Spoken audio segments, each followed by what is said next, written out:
आइए जानते हैं इस वीडियो में आखिर किस वजह से माता सीता को सहने पड़े थे इतने कष्ट।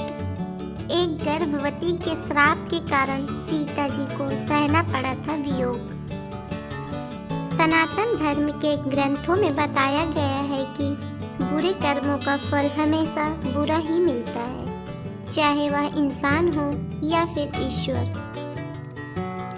इसका एक उदाहरण माता सीता का है, जिसका जिक्र रामायण में किया गया है। दरअसल रामायण कई भाषाओं में लिखी गई है। अलग अलग रामायण में कई तरह की दंत कथाएं मिलती हैं, जिनसे कई लोग परिचित नहीं हैं। इस कथा के अनुसार माता सीता को एक तोते का श्राप मिला था, जिसकी वजह से उनको भगवान राम से अलग रहना पड़ा। पहले माता सीता को वनवास के दौरान रावण अपहरण कर लेता है और उसका वध करने के बाद माता सीता के साथ भगवान राम की अयोध्या में वापसी होती है। फिर धोबी की वजह से माता सीता को अलग रहना पड़ता है। हम सबके मन में सवाल उठता है कि राम तो भगवान है, फिर वह अपनी पत्नी से अलग क्यों रहे। कथा के अनुसार माता सीता बाल्यावस्था में अपनी सहेलियों के साथ बगीचे में खेल रही थी। वहीं बगीचे में एक तोता का जोड़ा पेड़ पर बैठा था। तोता का जोड़ा भगवान राम और माता सीता के बारे में बातें कह रहा था। उनकी बातों को सुनकर माता का ध्यान उन पर गया।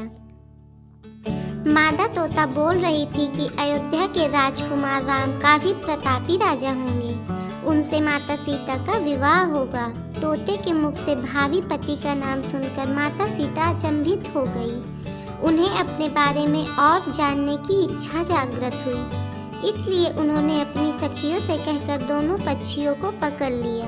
फिर उन दोनों को पुचकार कर पूछा कि भविष्य के बारे में इतना ज्ञान कहाँ से प्राप्त हुआ। तब पंछियों ने बताया कि इससे पहले हम महर्षि वाल्मीकि के आश्रम में रहते थे, जहाँ हर रोज राम और सीता के जीवन के बारे में बताया जाता है। इसलिए उनको दोनों के बारे में हर चीज कंठस्थ याद हो गई है। सीता जी ने पंछियों से कहा कि जिस जानक पुत्री सीता की तुम बात कर रहे हो वह मैं ही हूँ। मुझे मेरे और राम के बारे में और भी बातें जाननी है। तब नर तोता ने कहा कि हे सीता, आपका विवाह अयोध्या के राजा दशरथ के ज्येष्ठ पुत्र राम के साथ आपका विवाह होगा और आपकी जोड़ी तीनों लोकों में सबसे अद्भुत होगी। सीता जी सवाल पूछती रही और दोनों तोता जवाब देते रहे। सीता जी ने कहा कि जब तक मेरा विवाह नहीं हो जाता तुम दोनों मेरे साथ राजमहल में रहोगे और तुम वहाँ सारी सुख सुविधाएं मिलेंगी। सीता जी की बात सुनकर तोता का जोड़ा घबरा गया। तब नर तोता ने कहा, हे जनक पुत्री, हम गगन के पक्षी हैं, इसलिए हमें पिंजरे में बंद रहकर हम जीवित नहीं रह पाएंगे, इसलिए हमको आज़ाद कर दीजिए। तोते ने इसके लिए बहुत याचना की। तब सीता जी ने नर तोते को छोड़ दिया, लेकिन मादा तोता को नहीं छोड़ा और कहा कि यह मेरे साथ रहेगी। नर तोते ने कहा कि मेरी पत्नी गर्भवती है, इसलिए ऐसे समय पर उसको जाने दें। हम दोनों एक दूसरे का वियोग सहन नहीं कर सकते, इसलिए आप मेरी पत्नी को जाने दें। लेकिन सीता जी ने उनकी एक न सुनी, पर मादा तोता को बहुत गुस्सा आया और श्राप दिया कि जिस तरह तुमने गर्भावस्था में मेरे पति से मुझको अलग कर दिया है, वैसे ही गर्भावस्था के दौरान तुमको भी पति से वियोग सहना पड़ेगा। इतना कहते ही मादा तोता ने अपने प्राण त्याग दिए। मादा तोता के प्राण त्यागने के कुछ समय बाद नर तोता के पत्नी वियोग में प्राण चले गए।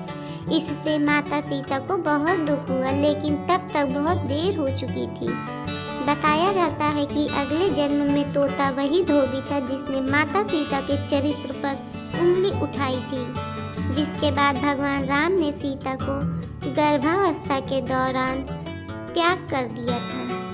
तब माता सीता महर्षि वाल्मीकि के आश्रम पहुंची और वहां उन्होंने लव कुश को जन्म दिया।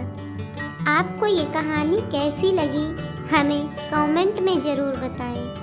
ऐसी ही जानकारी के लिए हमारी वीडियो को, हमारे चैनल को ज़्यादा से ज़्यादा लाइक, शेयर, सब्सक्राइब करें।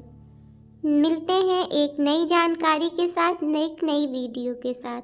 Thank you.